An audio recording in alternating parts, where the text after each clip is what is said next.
Okay, we're going to talk about natural logs. They are base E, and on your calculator, it's LN. That's log natural, has to do with nature, that's E.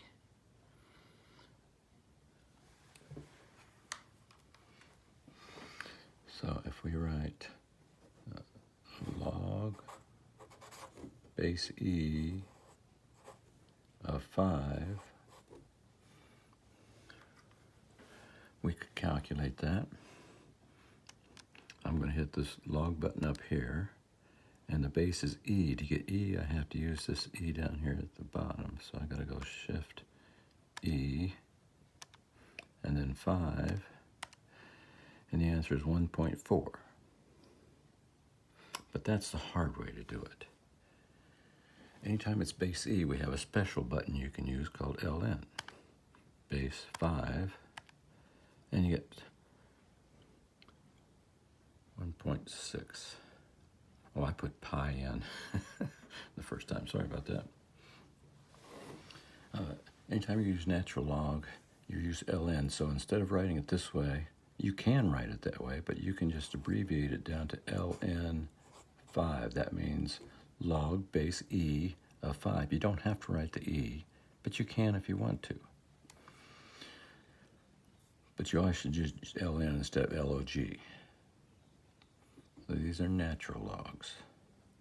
And there's several problems I'll have you do. Let's talk about the graphs. The normal graph of a logarithm is the inverse of the exponent. So instead of coming here and going up, it's going to come here and curve this way. So it's going to come up. Oops, my paper's moving. And it's going to go through 1. Exponents go through 1 up here. Logs go through 1 down here.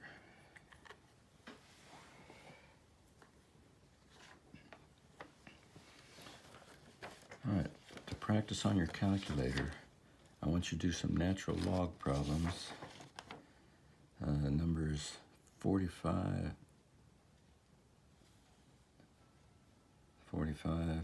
to 4. That's not very many problems. I need to run and look in the book real quick.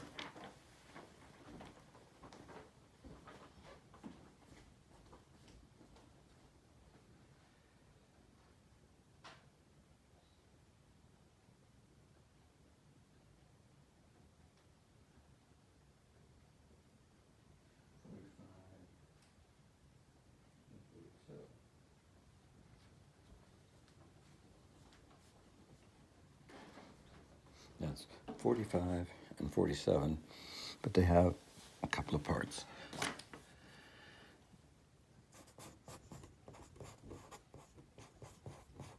So work those. That one has like an A and a B part to it. All right, for the graph, I'll have you do 2 of these, but let's talk about it. What's the domain? Does it go all the way left and right? It only goes to the right.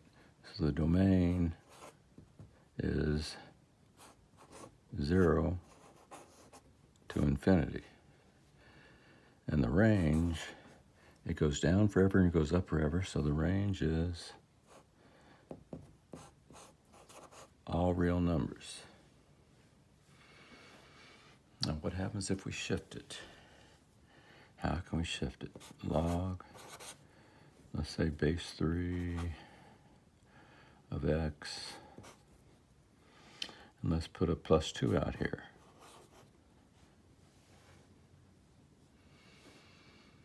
That's going to move it up and down. Moving this up and down will have no effect on the range and no effect on the domain, so that it would stay the same. Now, if I was to put that in parentheses, it's now attached to the x, so that's going to move it left and right. It's going to move it which way? To left. This one would have been 2 up, which had no effect, but this one will have an effect.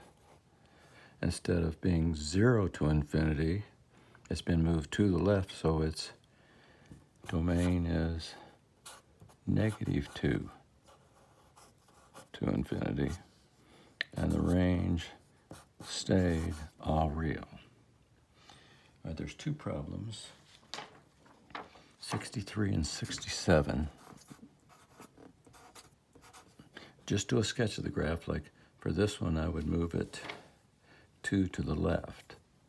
1, here's 1, 1, 2. So you're going to come up and go through that point.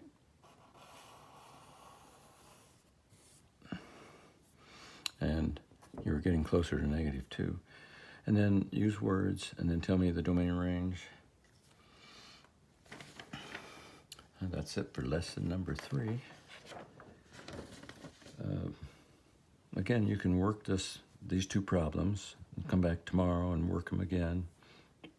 And when you can work without looking at the answer, you're doing pretty good. You're learning. All right, bye.